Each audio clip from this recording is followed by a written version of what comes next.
ও মা, হ্যাঁ বাবা। বলছি শুভ দুপুর। শুভ দুপুর। বলছি তুমি খেতে বসে পড়েছো? হ্যাঁ, খেতে বসে পড়েছি। তা কি কি দিয়ে খাচ্ছ সেটা তো দেখাতে হবে বন্ধুদের। হ্যাঁ, আসো দেখাচ্ছি। হ্যাঁ, তো কি তাড়াতাড়ি বলো।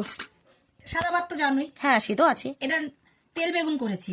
বাহ, তেল বেগুন দিয়ে যে তেল বেগুন করেছি, পেঁপে দিয়ে মুসুর ডাল করেছি, বাহ, ফুলকপি আলুর তরকারি করেছি, হুম, আর মাছে এটা রুই মাছ দিয়ে একটু একটা করেছি তরকারি। আলু দিয়ে। হ্যাঁ, একদম মাখা মাখা, একদম দেখো না, গা মাখা আলু দেখা যাচ্ছে একদম। তো আজকে রান্না বান্নাগুলো বেশ সুন্দর লাগছে। আর যেটা তোমার পছন্দের জিনিস সেটা একটু খেয়ে বলো কেমন হয়েছে। হেভি, এটা আমার পছন্দের জিনিস। আমি জানি তেল বেগুনটা সবারই পছন্দের, বাঙালিদের সবারই পছন্দের। তো তোমার কেমন লাগছে বলো। হেভি আছে। আচ্ছা, ভিডিওটা এখানেই কাট করলাম। আপনাদের যদি ভালো লেগে থাকে অবশ্যই লাইক, সাবস্ক্রাইব, শেয়ার এবং ফলো করতে একেবারে ভুলবেন না। যেটুকুই, টাটা। টাটা। হ্যাঁ, উঠলাম তো।